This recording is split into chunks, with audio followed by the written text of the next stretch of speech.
Just imagine this for a second. You're sitting in a fancy, crowded restaurant, laughter, lights, and the clinking of glasses, and suddenly, someone spills champagne all over you. The whole place freezes, but that person isn't embarrassed. They're laughing, not with you, but at you. I'm Dr. Emily Carter, and today I'm going to show you how to deal with a narcissist. Lauren's story is the perfect example. By the end of this video, you'll understand every secret behind their behavior. But first, let's go back to that night. The restaurant fell completely silent. Lauren Mitchell stood there, champagne dripping from her hair, while her boyfriend Tyler smiled at the crowd like he'd pulled off a magic trick. "She's so clumsy," he said with a laugh. But Lauren knew the truth. Tyler was the one who spilled the drink, and somehow, everyone believed him. Lauren was 32 when she first walked into my office. She worked as a graphic designer in downtown Chicago. She had that exhausted look I knew too well. Dark circles under bright eyes, shoulders that carried invisible weight. She sat down and said 5 words that changed everything. "I think I'm going crazy." Let me take you back to where it started. 18 months ago, Lauren met Tyler at a friend's rooftop party in Lincoln Park. He was a financial analyst, tall, charming, the kind of guy who made everyone in the room feel like the most important person alive. When he talked to Lauren, she felt seen, really seen. He asked about her design work. He remembered details. He texted her the next morning with a coffee shop recommendation based on something she'd mentioned. It felt like magic. The first 3 months were perfect. He took her to art galleries. He surprised her with handwritten notes. He introduced her to his colleagues at expensive restaurants. He told her she was different from other women, special. He said he'd been waiting his whole life for someone like her. But here's what Lauren didn't know yet. That feeling of being special, it wasn't love. It was called love bombing, and it's the first play in a very specific playbook. By month 4, small things started shifting. Tyler began commenting on her clothes. "That dress is nice, but don't you think it's a little much?" He'd suggest she skip dinner with her friends. "We barely get time together. Don't you want to see me instead?"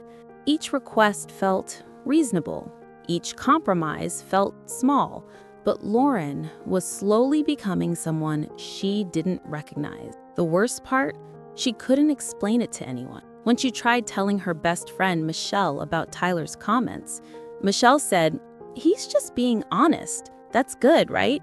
When Lauren's sister asked why she missed family dinners, Lauren made excuses.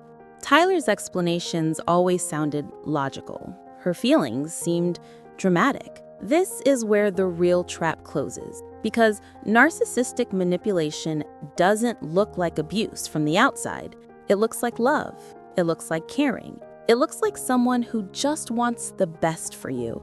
One evening, Lauren came home excited. She'd landed a major client, a tech startup that wanted her to redesign their entire brand. It was the biggest opportunity of her career. Tyler was in the kitchen making dinner. She rushed to tell him. He turned around slowly. He smiled. Then he said, "That's great, babe, but are you sure you're ready for something that big? I don't want you to get overwhelmed and embarrassed." Lauren's excitement collapsed like a house of cards. That night she couldn't sleep. Tyler's words circled in her head. Was she ready? What if she failed? She'd been so sure an hour ago. Now she felt like a child playing dress-up in adult clothes. She lay there in the dark, listening to Tyler breathe peacefully beside her, and wondered when she'd become so fragile. But something else was happening too, something Lauren couldn't name yet. The next morning, she woke up to Tyler bringing her coffee in bed. "I'd been thinking," he said softly. "I was too harsh last night. You're going to be amazing with that client. I'm sorry. I just love you so much that I worry." He kissed her forehead. Lauren felt relief flood through her. See, he did care. She'd been overreacting. Again, this cycle became their rhythm. Tyler would criticize. Lauren would shrink. Tyler would apologize just enough to make her question her own memory. Psychologists call this intermittent reinforcement. It's the same mechanism that makes slot machines addictive. Random rewards create stronger bonds than consistent ones. The public humiliation at the restaurant came at month 14. Tyler had been different that week, distant, cold. Lauren kept asking what was wrong. He kept saying nothing in a tone that meant everything. At dinner with his colleagues, she tried to impress them.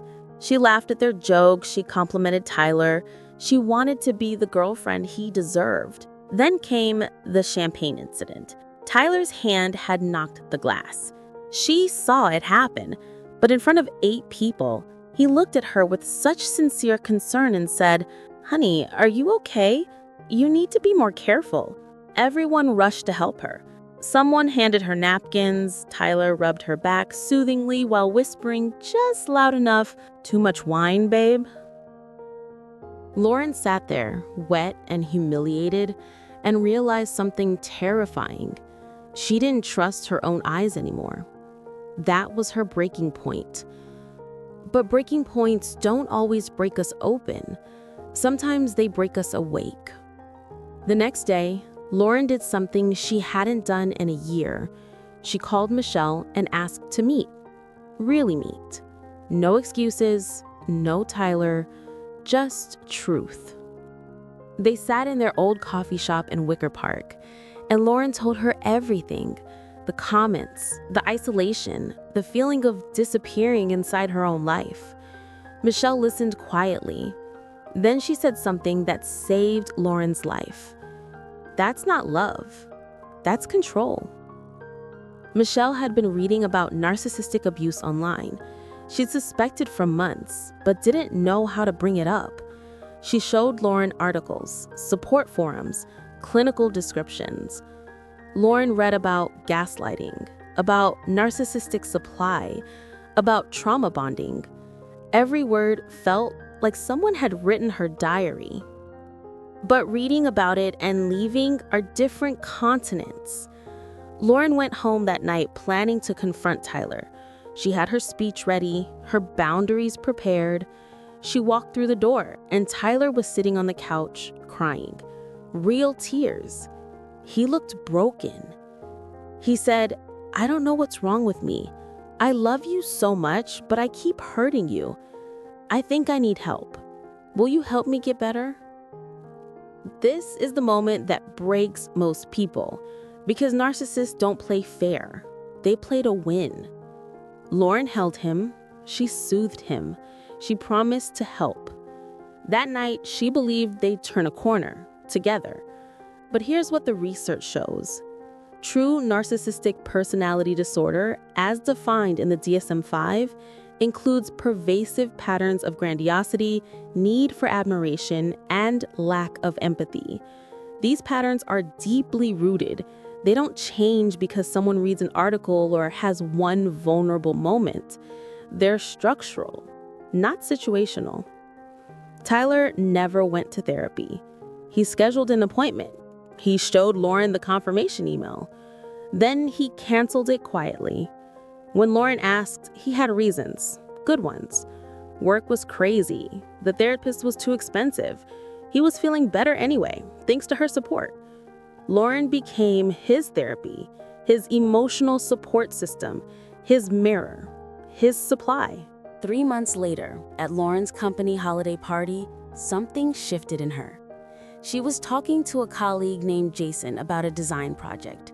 Just talking. Professional, friendly. She turned around and saw Tyler watching from across the room. His expression was cold, calculating. Not jealous, not hurt, just evaluating. Like she was a possession he was assessing for damage. That look stayed with her for days, and something Michelle had said kept echoing. You can't control a narcissist, but you can control yourself. Lauren started researching differently, not how to fix Tyler, but how to protect herself. She learned about the gray rock method, about strategic disengagement, about how narcissists need emotional reactions like oxygen, and what happens when you stop providing it. Lauren started researching differently, not how to fix Tyler, but how to protect herself. She learned about the gray rock method, about strategic disengagement, about how narcissists need emotional reactions like oxygen, and what happens when you stop providing it. She started practicing. When Tyler criticized her clothes, she said, "Okay," and walked away. No defense, no explanation, just neutral acknowledgement. When he tried to start arguments, she refused to engage. "I hear you" became her mantra.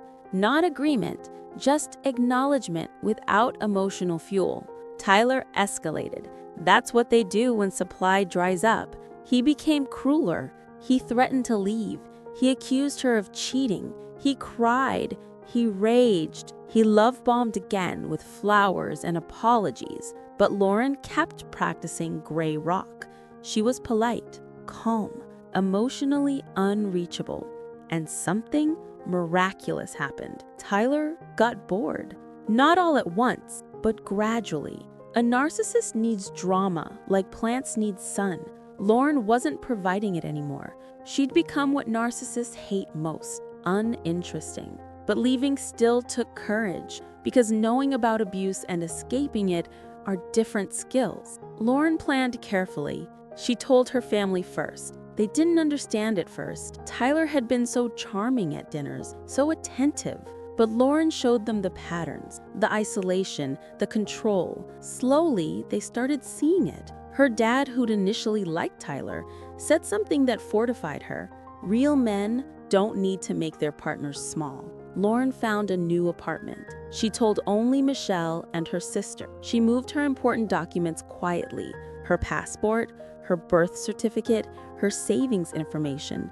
She changed her passwords. She prepared like someone escaping a war, because emotionally, she was. The day she left, Tyler was at work. She packed quickly, efficiently, no sentimentality. She left her key on the counter with a brief note. "This isn't working.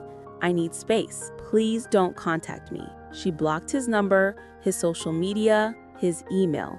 She cut every line of supply at once. Tyler tried everything. He called from different numbers. He showed up at her work. He sent mutual friends with messages about how much he'd changed, how he couldn't live without her, how she was breaking his heart. This is called hoovering, the narcissist's last attempt to vacuum you back in. But Lauren had learned something crucial. His pain wasn't her responsibility. His growth wasn't her project. His life wasn't her problem anymore. Still, the aftermath was harder than she expected. Lauren dealt with guilt, self-doubt, loneliness. She missed the good moments, the early magic, but she had to remind herself daily that those moments were bait, not the relationship, just the trap. That's when she found my office. 6 weeks after leaving Tyler, Lauren sat in my chair and said those 5 words. "I think I'm going crazy." We worked together for 8 months. I helped her understand that she wasn't crazy. She was traumatized. There's a difference. Trauma makes you question everything. That's not weakness. That's injury. And injuries heal with proper care. I explained the clinical framework. Narcissistic personality disorder isn't just selfishness. It's a pervasive pattern of grandiosity, need for admiration, and lack of empathy, as outlined in the DSM-5. But here's what most people don't understand. You can't diagnose someone you're dating. You can only recognize patterns and protect yourself. I taught Lauren about boundaries, real ones, not rules for other people, but lines she drew for herself. If someone criticizes me consistently, I will leave the relationship. Not they must stop criticizing. That's trying to control them. Boundaries are about controlling your own responses. We worked on her self-trust. After gaslighting, victims doubt their own perceptions. I had Lauren keep a journal.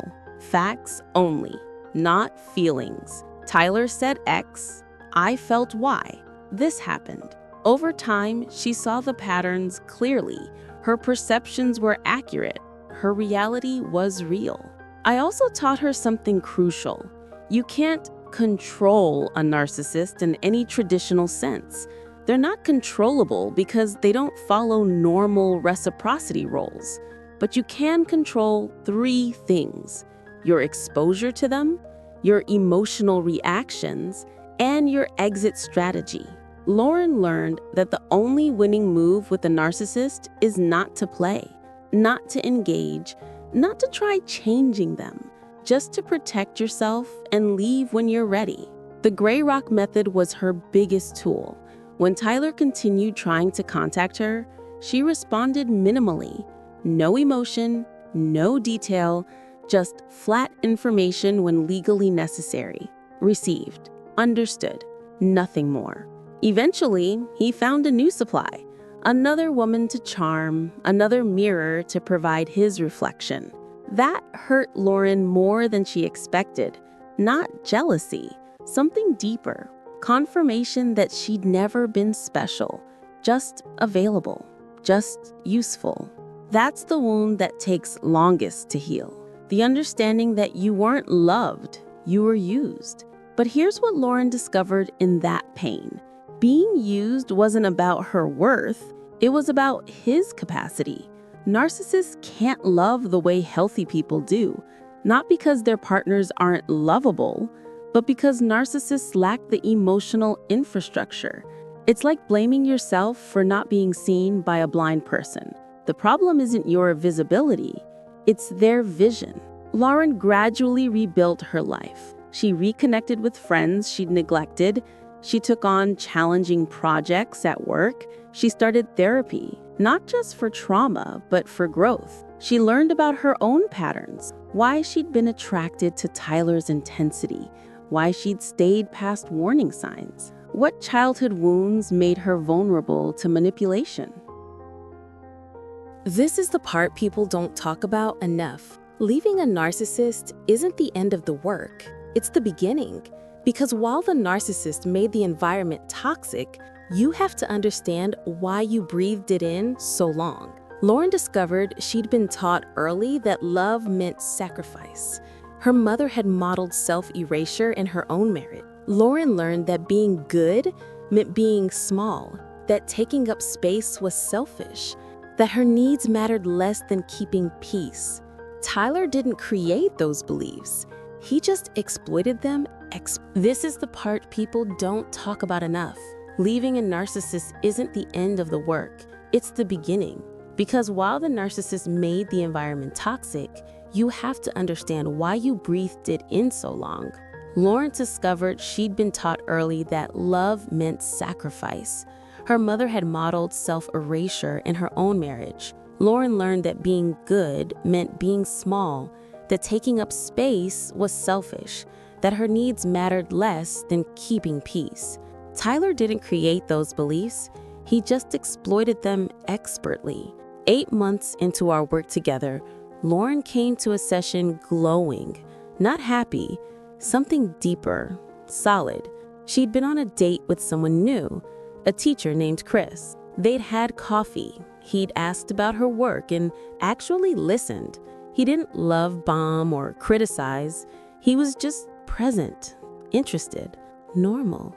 Lauren said something that day that I'll never forget. She said, "I didn't realize how much energy it takes to be with someone who's against you. Chris isn't even for me yet. He's just neutral, and it feels like breathing." That's the gift of surviving a narcissist. You learn to value peace.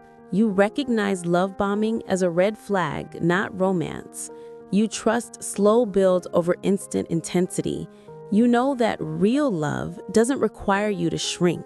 Did Lauren still have hard days? Absolutely.